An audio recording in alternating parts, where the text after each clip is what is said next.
Magluto muna tayo ngayon ng mais na maha de blanc.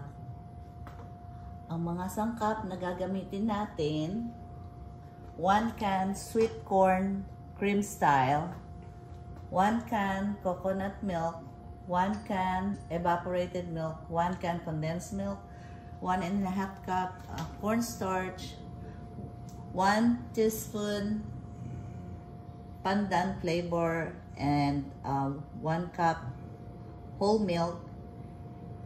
Ito optional lang para if you want more corn. So I'm adding more corn. First step, i-mix muna natin itong coconut milk.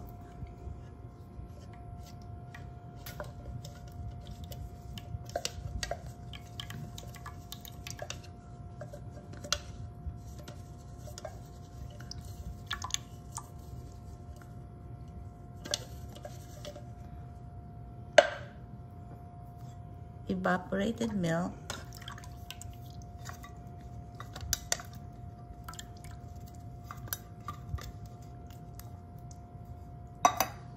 condensed milk,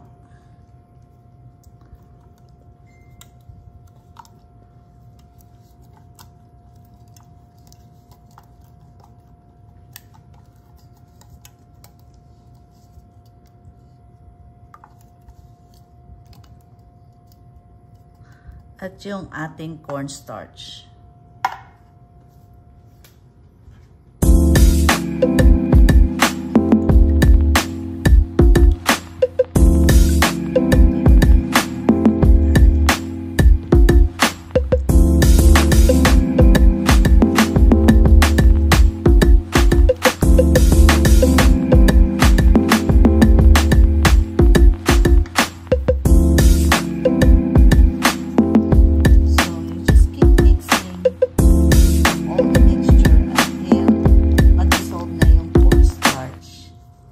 Kailangan natin ma-dissolve lahat yung cornstarch sa liquid para pag nilagay na natin sa apoy, hindi siya yung buo-buo na ano habang niluluto.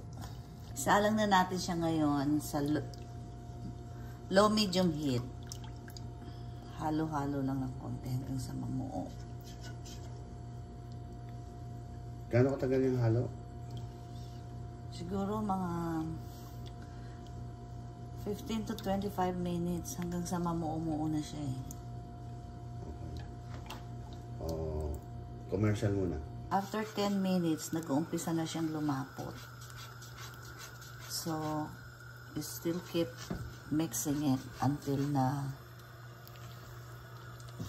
mabuo na siya.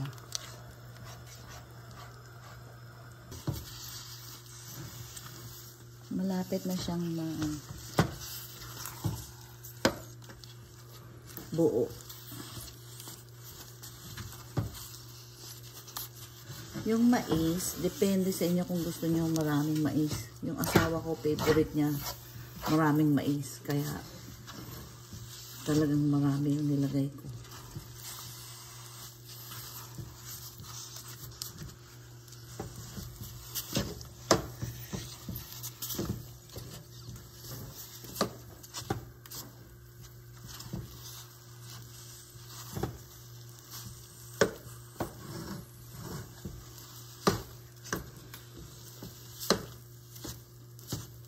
So, at this point, buo na siya.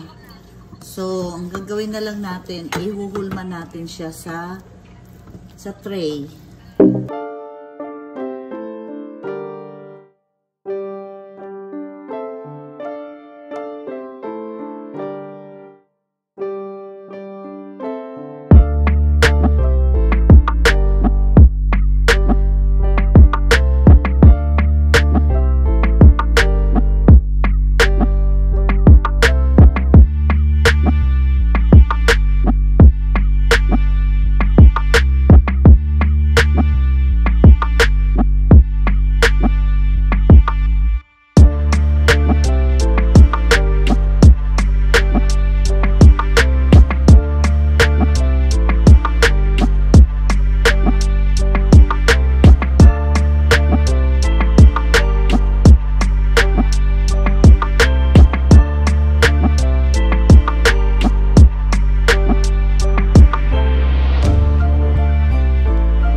Maha Blanca.